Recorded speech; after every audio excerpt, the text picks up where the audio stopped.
Hello and welcome! Today I have been requested to review the Spongebob Squarepants movie game for the Game Boy Advance. Over the past few years, I have reviewed both the PC version and the console versions of the Spongebob Squarepants movie by Aw Games and Heavy Iron respectively. Both games are fun and unique in their own way. However, I feel as a licensed game for the Spongebob Squarepants movie, both games kind of fell short to the mark. So maybe this time with WayForward at the helm, we will not just have a good SpongeBob game, but also a good licensed game for the SpongeBob SquarePants movie.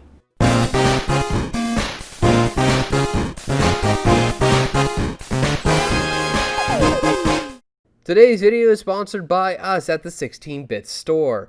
New to the 16-Bit Store is our 3D printable Nintendo DS styluses. After months of designing and testing, we now have 3D printable replacement styluses for the Nintendo DS, DS Lite, DSi, and the DSi XL. Our styluses are printed specifically for strength, so your styluses will not just fit your system comfortably, but it can be removed easily and won't accidentally fall out. If you're interested or want to support the channel, please visit the 16-Bit Store on eBay or Etsy. I'll have links in this video's description or in the cards. Now, when it came time to make the licensed video games for the SpongeBob SquarePants movie, every developer had their own idea on how to interpret the film to their respective platform. When it was Aw Games' turn to make their port for the PC, their game turned into a plot-confused point-and-click adventure game, while Heavy Iron turned their console port into a solid 3D action platformer. But when it came time for WayForward to make their port for the 2D Game Boy Advance, they didn't really have much choice in terms of gameplay genre for their game. And as a result, WayForward used the tried and tested 2D platformer for their SpongeBob SquarePants movie port for the Game Boy Advance. And from my experience with other 2D platforming games from WayForward, 2D platforming is truly WayForward's bread and butter. The game itself is fun to play, and it feels like an interesting blend of Super Mario Bros. And Sonic the Hedgehog. The platforming world design is very reminiscent of a Sonic game, while the game's pacing, speed, and enemy design feel like they were cherry-picked from a Super Mario Bros. Game.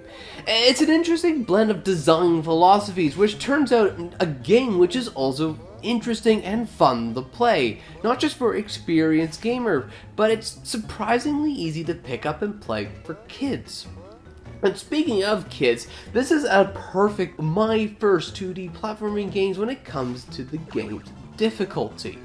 It's easy for even the most inexperienced player to pick up, since in the easiest game difficulty, you don't have a health bar to worry about. And even in the game's normal difficulty, the game gives you so many chances to earn extra lives that it's not that difficult to play through. Even the most challenging boss can be beaten by what feels like brute force alone. But since you can remove a lot of the game's difficulty from the enemy's designs, this means that a lot of the game's challenge was put onto the platforming, and since a lot of attention was brought to that platforming, a few cracks started to show with the game's design. Firstly, the stages aren't really too visually distinct from one another. You'll be thankful when you finally get to see a different graphic on the ground that isn't seafloor. And secondly, the camera isn't tailored well for this specific game. The camera itself is designed to keep SpongeBob and Patrick on the bottom of the screen. Not a bad idea in and of itself. But when you need to see what's below you when you're, let's say, going down a cliff or going down platforming, you'll quickly realize that the camera is fixed, and as a result, you'll need to take leaps of faith where you won't know if you'll die or you're just over a bump that's on the floor. And my issue with this problem is it was fixed years before this game came out by allowing the player to use the D-pad to look up and down. I feel WayForward should have known better than this to allow for such a simple fix not to be put into a game. I mean, even Sonic the Hedgehog was implementing fixes like this back in 1991. Seeing this in 2000, I feel is a little unacceptable for a developer that should have known better. But that's not the most egregious issue this game has, since the Spongebob Squarepants movie doesn't have a save feature. Save features were commonplace in games by the early 2000s, and seeing a game from the mid-2000s not have one is sad to see. I mean, I know it cost the publishers a penny or two more per game to include it, but it's an expected feature, even at the time. So seeing a password system, even one as simple as there is in the Spongebob Squarepants movie, is a bit weird and out of place. And especially one that's so short that it didn't even keep track of the lives that you had, even if it rounded. So hopefully you haven't been investing those golden clams that you've been collecting on extra lives for those bosses. But sitting back and looking at the game overall, these issues and complaints that I have are really just small drops of unpleasantries in the ocean of fun which I had in this game. So, WayForward made a good SpongeBob game.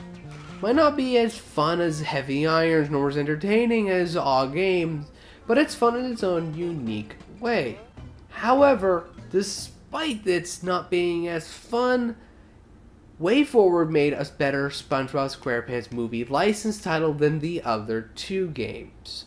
You see, what WayForward does that the other two games don't is it keeps the plot of the SpongeBob SquarePants movie in focus.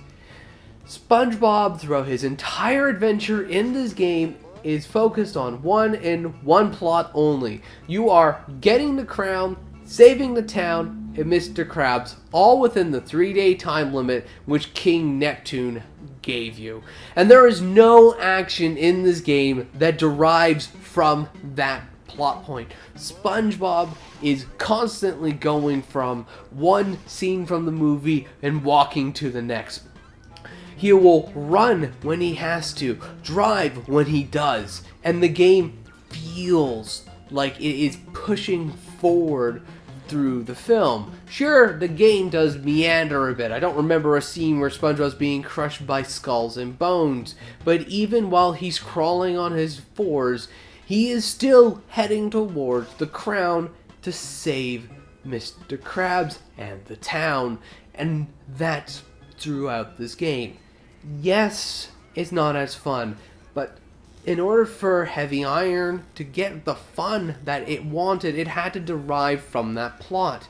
And as a result, it felt frustrating when a Mindy-Gate would pop up and she would tell you to go back and do something that's not getting the crown, saving the town, and Mr. Krabs. When Odd Games decides to go and have a fun murder mystery or thief mystery to go and do, sure, it's fun in its own way, but it's not getting the crown, saving the town, and Mr. Krabs. And that's what WayForward does in this game. I'm going through every scene. I'm platforming through Shell City. I'm trying to run away and fight Dennis on a legally ambiguous hairy-chested swim lifeguard from the movie. And it's beautiful. And it's nice to finally see and to play. Yes, it's not as fun, but that fun came at a price, and it's to how it handled the license. And the SpongeBob SquarePants movie for Game Boy Advance from WayForward handled that license better than all the other games. So at the end of the day, the SpongeBob SquarePants movie game for the Game Boy Advance is both a good license game and a good game overall. Sure, the game has some flaws with it, and it appears as if the game's publisher cheaped out on the save feature, but regardless of all that, I enjoyed my time with it. And the game itself is a good value, especially with its current prices for what it offers. But with that said, if I was to compare the Game Boy Advance game with Heavy Iron's version of the game, I would feel as if the Way Forward version might have been a better licensed game. But the Heavy Iron game is a better game to play in the long run. There's more to do with it, more to see with it, and there is just more to explore in it. You will spend more time with that game. And that kind of makes both games a hard decision to recommend. On the one hand, the Way Forward version is absolutely the game I'd recommend for new players. But for old players, especially those who are fans of Battle for Bikini Bottom, Heavy Iron's version is also a good choice. So I kind of leave it to you. Personally, I get both games since you can get something unique out of both titles, but they do offer different things to different people. So pick the game that you think will best suit your playstyle, or you think you can live with the compromises.